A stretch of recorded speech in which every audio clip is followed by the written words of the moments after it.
What's up, everyone? Welcome to Program Your Remote. Today we're going to be doing a cabin air filter change on a 2019 Hyundai Santa Fe.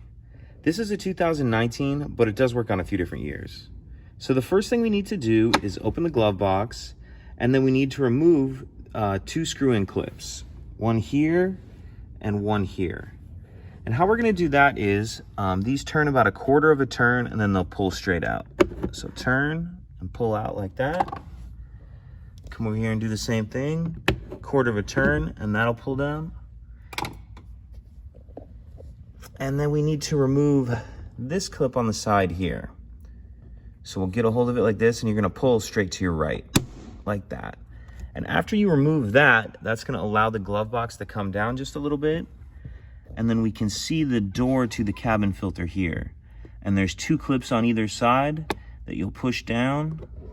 Come over here, squeeze that, push it down, and then pull the cabin filter door up, and now we can see our air filter here.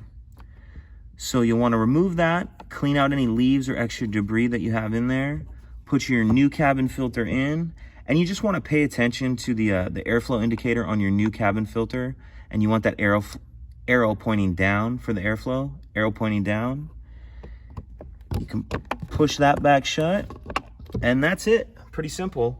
You'll put that clip on the side back on and put those two screw-in clips back in, and that's it.